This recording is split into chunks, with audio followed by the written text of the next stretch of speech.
ठाण्याच्या महापौर शर्मिला पिंपळोलकर यांच्या पावसाळी दौऱ्यादरम्यान नाराजी नाट्य पाहायला मिळालं। शिवसेना नगरसेवक संजय भोईर यांनी दौऱ्याला बोलावलं नसल्याची नाराजी उघडपणे व्यक्त करत नालेसफाई झाली नसल्याचा आरोप केला। यावरती महापौरांनी आपण सर्वांना बोलावतो, कम्युनिकेशन गॅप राहिला असेल असं सांगितलं।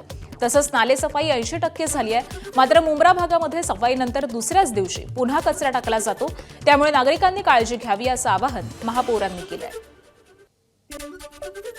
जेव्हा मी कुठल्याही पाहणी दौऱ्यासाठी जाते तेव्हा माझ्या कार्यालयातील स्टाफला हे सांगणं असतं की तिथल्या स्थानिक 4 नगरसेवकांना माहिती द्यावी आणि त्याप्रमाणे फोन कॉल आपण केलेले आहेत।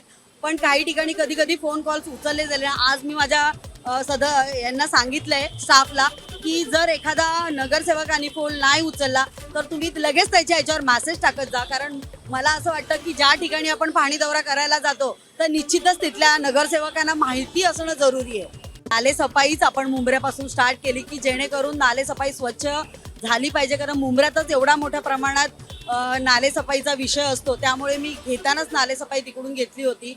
ठेकेदारांनी मला वाटतं 80% माझ्याकडे रोजचे रिपोर्ट आहेत की नालेसफाई होते, पण तिथली व्यवस्था लोकांनी मला वाटतं कुठेतरी जागरूक राहिलं पाहिजे की जो नाल्यामध्ये कचरा फेकला जातो तो कुठेतरी रोखला गेला पाहिजे।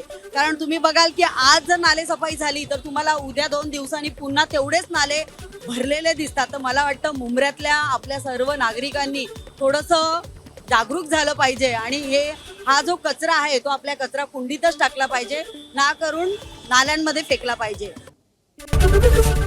एबीपी माझा, उघडा डोळे बघा नीट।